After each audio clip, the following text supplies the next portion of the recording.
We have made it to the NBA Finals. I don't even know what to say, dude. This season's been amazing. We got a lot to talk about this episode. Finals preview. But first, we're gonna go with a review of Zach's Game Seven. We'll be joining the Zach Dorosic show for a little bit, and then we'll be back to from the Nosebleeds regularly scheduled programming. But for now, we're from the Nosebleeds. Here's the NBA Finals preview. Should we get into who you're gonna be playing in the NBA Finals now? I don't want The to, New but York Knicks. we got to. We got to. Okay, let's run into it. Obviously, it's pretty streamlined, pretty similar to what we've been talking about these two teams forever now, but clearly the two best teams this year. Obviously, that's how it always works. The two hottest teams right now, Knicks haven't lost a game in over a month, which is unbelievable. And the Spurs just won a grit and grind game seven. So game one's going to be a battle. It can literally go either way. Both teams are feeling amazing about themselves right now. Confidence couldn't be higher. But I'm going to start with this question right now. Off the basis of confidence, going into game one, who do you think comes out stronger? Do you think it's the Spurs off of a game seven win, or is it the Knicks off of a fresh legs being rested for a week and a half? I want to say actually the Spurs come out stronger in game one, just being on home court, and the fact that the Knicks, the last time they had a big break, which has been basically every series at this point, Mm-hmm. aside from round one, uh, they struggled in the first three and a half, three quarters of the Cavs game, Cavs game, and yeah. they should have lost that game, but historic choke from Cleveland. So it was also at MSG too, not to mention. But I do worry that could happen to the Knicks again. Like, or I would worry if I was picking them about that. I still would never count this Knicks team out, especially with how hot they are. But I do think the Spurs might have the advantage there, just based off momentum, based off a home court. Uh, I don't know. It's really such an interesting series. Just I forget that the Spurs have home court in this series. So really, I think a lot of the series will be determined by how games one and games two go, because those are huge for the Spurs. They have must win. We're talking. Yeah, you're talking about home court. This is literally, in my opinion, the battle of obviously the two best teams, but the two best home courts in the league. Like the Spurs, we see what they do with their Fiesta and all that kind of stuff. We see how rowdy they were in Game Six. I know how rowdy you were for Game Six. I just know how rowdy you are as a fan in general. The Knicks fan, on the other hand, I mean, bar Preston, no hate. I Yeah, know how full rowdy hate. they get. Full hate. I know how rowdy they Full hate. get. Like, I know how rowdy those Knicks fans get lit too. So this is like last year how we had the Thunder and the Pacers. Pacers were an underrated crowd. Thunder, obviously, we know how good of a crowd they are in the playoffs, but MSG is the mecca of basketball worldwide, and the Spurs are probably the most one of the more worldwide organizations and have one of the best crowds in the league. So that's going to be interesting to see home court advantages flip. But obviously, a series they say a series doesn't start until the road team gets a win, and I don't know when the Spurs are going to get a road win here, honestly. And obviously, them having not having home court, they have to get a win because they only play three at home, four on the road. Like I don't know where they're gonna get a win here. Is it 1-2? Is it 5-7? Like I don't think they win one or I don't know. I really don't know. That's what I'm trying to figure it out. But we also saw the Spurs lose Game Three on their home court in this series in the Western Conference Finals, and we saw the Knicks lose Game Two on their home court. So whatever it is, whatever you want to say about the series, whatever you want to say about Jalen Brunson as a player, whatever you want to say about Victor Wembanyama as a player, this series is as even as it could be, in my opinion, in my eyes, because of how much these teams are a unit together and how much these fans are behind these teams. And that really evens the playing field. We saw that last year with the Pacers. Everybody thought the Thunder were going to just boat race them out the building, but they stuck around for 7 games and damn near won a game seven because of the fact that their fans in the state of Indiana got behind them. The Knicks have been behind the Knicks fans have been behind the Knicks since 1999, the last time these two met in the finals. So incredibly even series, in my opinion. Yeah, I the more you said it, the more I started thinking about it. Uh, this really is a special clash. Like, not only is it the face of the league, the future face of the league, best player in the world against the biggest market in the world, but it's really the best small market team in sports, bar the Packers, maybe. It's between the Yeah. Spurs and the Packers versus the Mecca, you know, the New York Knicks. Like, it doesn't get bigger than that. Like, I know obviously the Lakers are the best historically big market team, but New York is the Mecca. They're the heart and soul of Hmm. basketball. So it really it's such a cool series from that aspect. You got small town, small market versus big city. I mean, I don't really think it gets better than that. I did want to bring it up. You mentioned the Fiesta colors, and that also gives me worries about game one because we will be wearing the Fiesta colors game one. And right Oh. now, our record in them is 1-2, with the only playoff win coming against the Trailblazers. And yeah, if you watch the Wolves game, really not great in the Fiesta colors. Uh You huh. watch game three against the Thunder, really not great. So that kind of scares me a little bit. Like, I'm not saying it's a full on curse because they still have won a game, but I do really worry about wearing the Fiesta colors. But obviously, you Yeah. should not pass on wearing the Fiesta colors on the world's biggest stage. I'm sorry, like we saw the we saw the court today. I'm sure you've seen the pictures. Oh, it's so beautiful. I still Oh think it my would look god. better with our old logo with the full I do Spurs on agree. it. That's what I told my dad. I I do think it would agree. look a lot better. Like I love our current logo, but I also love our old logo so much more. And I think it would look incredible at half court. But regardless, it's going to be a surreal environment with the Fiesta colors, the trophy, the word mark. I just they're going to throw some gambling ads on the court too, which is going to ruin it. But you know, for those pictures that don't have them, we'll be fine. We'll enjoy it. It Yeah. will be awesome. The something else that I just want to point out. Well, imagine if this is a what if scenario. You know, the word mark is beautiful for the finals. The one they've been using modern since 2022. It's beautiful. The cursive finals, I love it. But what if they went throwback because of the fact that it's this series and it's, same 26, 20, was it 27 years later? 27 years on. If they put those old finals patches on the court, bro, oh my God. Or That'd be put the greatest thing of all I time, want bro. them to put the like 10 foot tall trophies that were there for warm ups. Remember what I'm talking about? Or not for warm ups, for intros. Oh my God. When they walked out? Yeah. Yeah. I'm thinking of the I Celtics want one right those now. back. I Yeah. want those back. I want those back. Those were immense aura. But Yeah. I like it. I'm glad Larry's back on the court. Some people don't love it, but I think it looks fine. It looks It good. looks beautiful, bro. It looks so It looked beautiful. better with the old Spurs logo, especially in this series. But it is what it is. I actually was talking with my mom, and I said Wait. So when you guys are wearing Fiesta colors, the court's not gonna be Fiesta. we won't wear Fiesta colors this series. Remember, you can't wear city jerseys. You're right. I thought that's what you said. That's what I was trying to figure it out. I thought you said they're wearing from game one. No. It's just the Fiesta colors for the crowd. Don't do well in. I Been see. went Okay, 1-2. But I I see. was talking with my mom. That 1999 finals was not played in the AT&T Center. It was uh, Was it the it was Alamo played in Dome? the Alamo Dome, and My I was like, goodness. "Oh my God, what if we went back to the Alamo Dome for the series? Like, God, that would be so cool.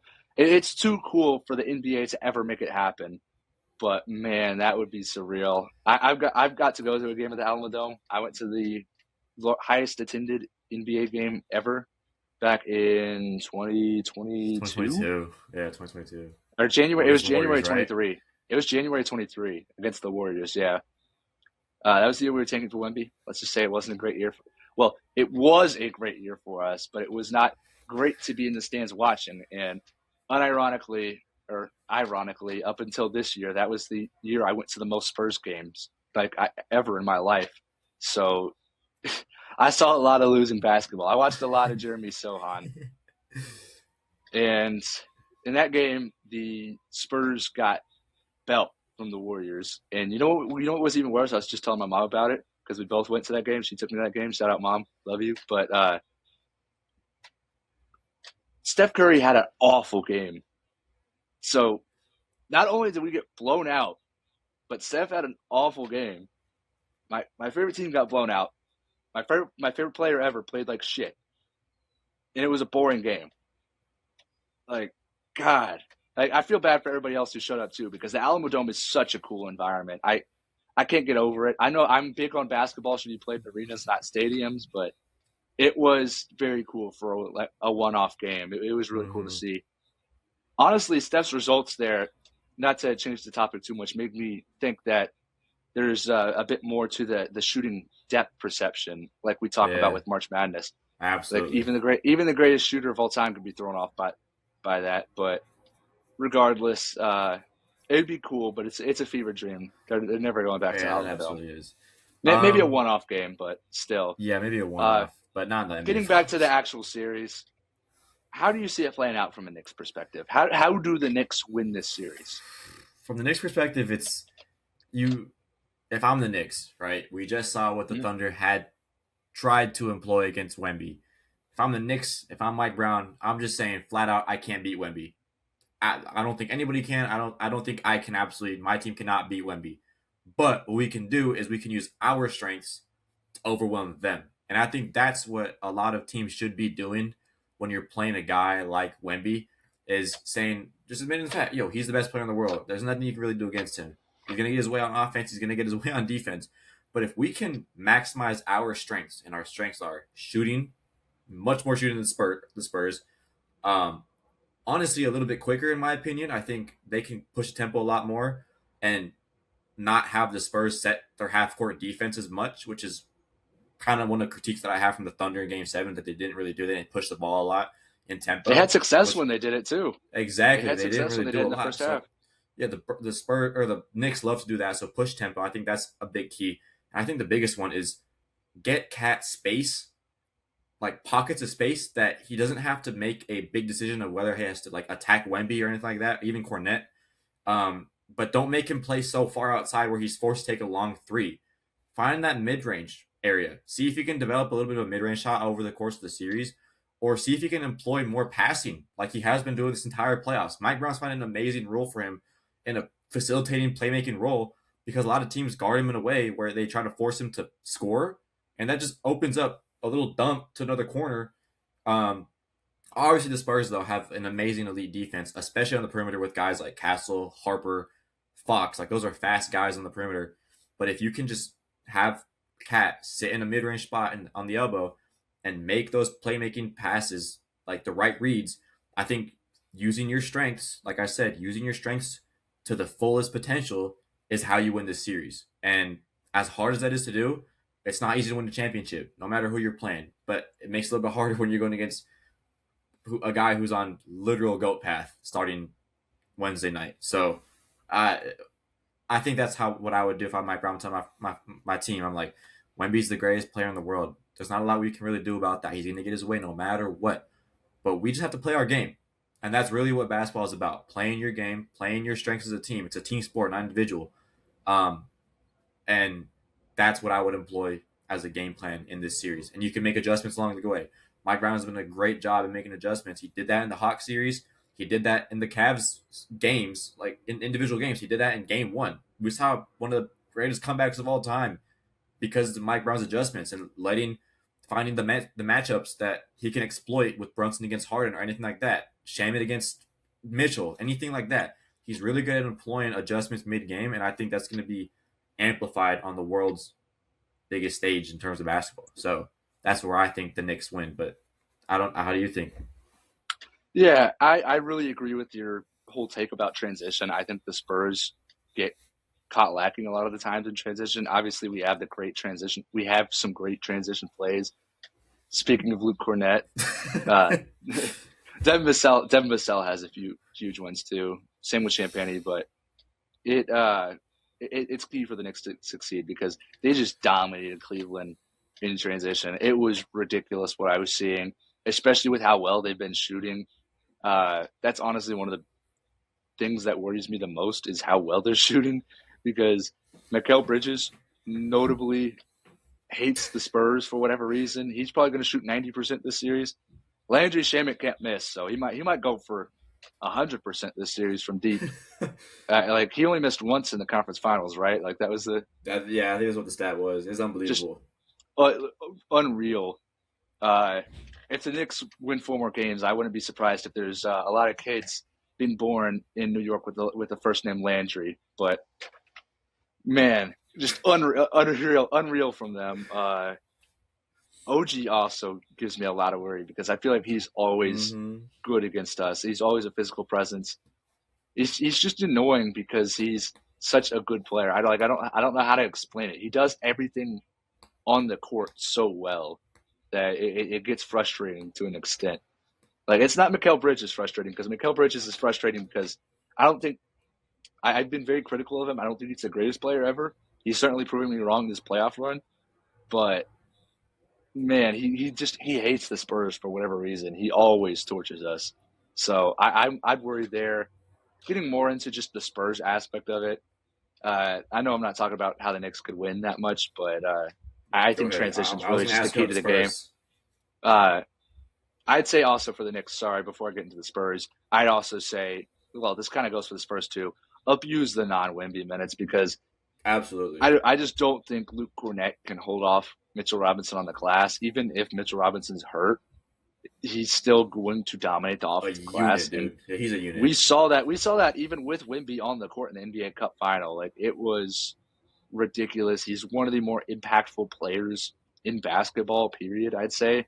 It's huge that Okay, he's well, able to play this series because I thought for a second there when the Spurs were down 3-2 and it got announced that night of Game 6, that Mitchell Robinson was out indefinitely. I was like, oh my God, I'm crushed for Knicks fans. Like that's yeah. awful. So it's nice to see him on the court. On the But flip what were you side going for to say? Mitchell Robinson for the Spurs, abuse the Mitchell Robinson minutes. We know the Hacker Robinson technique has been employed. Like, utilize that, honestly. Yeah, I. It's funny because Greg Popovich used to abuse The Shaq Hacker with the hack a Shaq. Shack. So I wonder what Pop will have to say to that. I wonder what LFA will have to say to Mitchell Robinson. That should be funny to watch. But yeah, for the Spurs, you gotta limit Mitchell Robinson on the glass. I feel like a lot of the Knicks winning starts with Mitchell Robinson, and especially in a matchup with Luke Cornett, a matchup with Wimby even. Mitchell Robinson is just such a key player. We all know Brunson's going to get his. OG's going to get his. Uh, I would say Mikal Bridges is going to get his. All their shooters, they're probably just going to stay hot. I do have a bit of some questions about Cat, but that he's kind of answered everything. Well, I don't know how to say it. It's not questions in him as a player. It's questions in him in this matchup with the Spurs. Like I don't know if it's the greatest Yeah. matchup for him, but I think he can really. I still think he will probably find success because he's He'll been find ways. He'll the find second. ways, yeah. He's the second best. He's been the second best player in this playoff behind Wemby. There's been no doubt in my mind about that. He's been absolutely incredible. So I wouldn't be shocked if he finds ways to make an impact. He's been great defensively. You know, he can always stretch the floor. He's been getting really involved on ball in this playoffs, which has been awesome to see. And I don't know. I think this is probably the least favorable matchup possible in the playoffs for the Spurs. It's really it's tough. It's tough, especially when the Knicks are as hot as they are and they seemingly can't miss, which is very annoying coming off a series of Alex Caruso, Jalen Williams, and Cason Wallace shooting magnet balls to more magnet balls. But Yeah. it's very worrying. But again, Spurs, I feel like it's very simple how you win. You got to attack Brunson, feed Wimby. Wimby has to assert himself in the post. He has to be a presence. Mm-hmm. That's just a non-negotiable. We saw it throughout the Spurs series or throughout the Thunder series, Spurs Thunder series. And when Wimby attacked the basket in the first half, it usually meant the Spurs won the game. Like that was bar none. Usually the Spurs win the game when Wimby gets hot in the first half or starts attacking the basket. So if you're the Spurs, you need to find a way to get Wimby going early. I think that was a bit of where he struggled in Game 7. Was that first half was rough, but yeah, he has to get going. Champagne and Vassell have to keep shooting. Fox has to contribute. I'm not too worried about Slash Bros. I think they'll find impact, especially if you get like Deuce McBride and Jalen Brunson out there, which again, Mike Brown has been so good adjusting these playoffs. I like I wouldn't be shocked if he finds a way to suppress the Spurs offense. He's been so great, Yeah. coaching wise this postseason. I was gonna say, but yeah, it's just kind of wrapping it up. I don't really know where else to go. What's your predictions? Um, I have. It's really tough for me. I could see. I don't think this is going to be a sweep in either side of the Oh, ball, no doubt. Yeah, but don't I think also so. don't think it goes full seven. So somewhere between right now, I'm thinking a game six, but I'm thinking it gets to game six, and obviously game six is at MSG, and it's kind of just who has a 3-2 lead at that point. And for some reason, my mind is telling me that Knicks would have a 3-2 lead, and I really feel like they would. And here's my reason for it. Rest is a big factor, and the Spurs have come off a hard fought 6 game series with the Wolves, and an amazingly hard fought 7 game series with the Thunder. While the Knicks have played Philly and Cleveland. 5 less games in those same days, basically. Hey, good math. Good Um, math. Thanks, man. But like part of it is just the rest factor. I think if they get to a game five, especially if it's in, even if it's in San Antonio, I think the Knicks can still find a way to get a win there. And then going back to home court, I think that's where they win. So I'm gonna say Knicks in 6. But on the flip side, on the contrary, I could easily see a Spurs in 5, a Spurs in 6, a Spurs in 7. I could easily see that. But there's no way in hell the Knicks are gonna win anything other than Knicks in 6. That's where I lie at it. So Really? I don't see them getting a Knicks in 4. I don't see a Knicks in 5. I don't see a Knicks in 7 because I don't think you guys are gonna lose a home court on your game 7 or a game 7 in your home court. I think the only way that I could see the Knicks win is in a game 6 at MSG. Meanwhile, the Spurs have I say 5 or 7 in my opinion, but I'm gonna rock with Knicks in 6. For the same reason I just said, I think Mike Brown's an excellent coach. In the coaching matchup, no slight to Mitch Johnson, but I think Mike Brown's easily the more experienced and right now talented coach in my opinion. He's been doing wonders with what he's had or what he has, and he's gonna be able to make adjustments no matter what the situation is. If the series gets out of hand, I trust him to corral it back in towards the Knicks momentum, and that's what I'm at. And I think again, the Knicks hottest team in the league right now haven't lost in over a month. I don't think they keep that streak up for very much longer. However, I do think they find 4 more wins within the next 7 games, and I'm gonna take them as my champions. Um, but again, this is no slight to the Spurs. This is literally, in my opinion, the hardest finals I've had to pick since probably the Warriors and Cavs back in, you know, when in their heyday. But I'm gonna give you the $1 million question because this is your team, Zach Dorosic. Who do you have winning the NBA Finals? Man, I mean, I'm just reflecting on my past picks. I forget who I had in the finals. Thunder Spurs I'm or trying Thunder to think. Celtics? Yeah, man, that's awful, man. I suck at picks. I should stop doing them. I had the But same picks. Don't worry about it. I thought when Wimby went down in round one, I thought there was a chance the Spurs lose the series there. I picked the Spurs to lose in round two, regardless of who came out of the Wolves Nuggets series. Last round, I picked the Spurs to lose again because it's the defending champion. And now we're here. We have home court in the finals, 62 win team, complete, like not complete roster, but a very good roster. Mm-hmm. We have the undoubtable best player in the world, one of the best players ever, best player we've ever seen at his age, in Victor Wembanyama. And it's just so weird because I just can't like will myself to not say Knicks in 6. It's just it's been in the back of my mind ever since we won the series in OKC because I don't know. It's just I see something about the Knicks winning the title in MSG in a Game That's 6 exactly what I'm scenario. thinking too, It's bro. something about it. It's I trust, like you said, I trust Mike Brown. They've been rolling in the postseason. I don't trust the Spurs bench at all compared to the Knicks bench. Like I know that sounds crazy to say coming from last year in the Tom Thibodeau era in New York, but I I think Mitch Robinson is going to abuse the Spurs on the glass. I think he's going to be a big factor in this series. Like I said earlier, I don't see the Knicks shooters missing really. Deuce, Mikhail hates us. OG always plays well against us. Landry Shamet is like basically Steph Curry on the basketball court right now. It seems impossible for us to win. Like it seems like a really tall task. However, I do think that each team will split home court. I think it'll be 1-1 Mm. both on both home courts going into Game 5 in San Antonio. And last Game 5, it was on the road in OKC.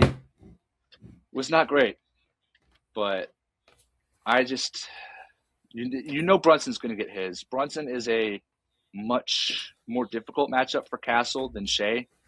Just the way Brunson Brunson plays, plays, we've seen yeah. it. We've seen it in the regular season, the craftiness of him. You kind of know, like you don't know what Shea is going to do, but Shea's a player whose game predicates off getting to the rim so much that when you have Wimby back there, it makes Stephon Castle's job so much easier. But Jalen Brunson's one of the most crafty players in our game. Like we've seen him go up and under, even on Wimby, so many times. Just such an array of different moves. I have no question that Brunson will get his in the series. I think a lot of it does fall on the bigs in Cat and Mitchell Robinson. And with the way Mike Brown has him playing right now, I don't see them losing.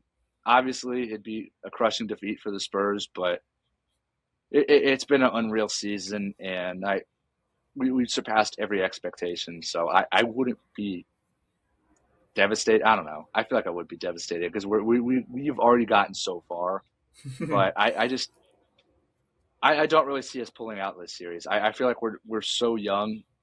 Everybody's talking about when we got to take our first like lick, our first blow, and we haven't really gotten that yet. I feel like this could be a real wake up series, just especially since we haven't played well against the Knicks in the regular season. I know we're only 1-2 against them, but it just hasn't been the greatest of games. I know there was some circumstances in the Cup final, like out of the team's control, but just it wasn't great overall. And I think the Spurs probably lose this series. I'm not like I don't know how to say it because I do think the Spurs could take it to 7, maybe. I just feel like Knicks in 6 seems so right because I think they will win in MSG if they do win. Yeah. I completely agree with everything you said. Are those your last thoughts? That's basically it. But I don't know. Bro, Spurs, I'm so excited. can you give me 4 more Can games? you give me 4 more games? Just 4 more games. I'm so Shout the excited. forecast. Shut the 4 more fuck up. games. I am so unbelievably excited. It's unreal that we're here at the finals already. It just feels like Yeah, yesterday we started must be the nice as a regular season. neutral. Must be nice. Yeah, real Must shit. be nice. But Hey, whatever way this series goes, even Zach, I think, could appreciate the level of basketball we're about to witness in these finals, no matter who wins. And we hope that you guys can do the same. Um, that's our NBA Finals preview. We hope that you guys enjoy these finals. Stop hate, love basketball, enjoy the NBA Finals. I'm Kofer. That's Zach Durasic. We appreciate the support, and thank you for watching the video. Nosebleeds, peace.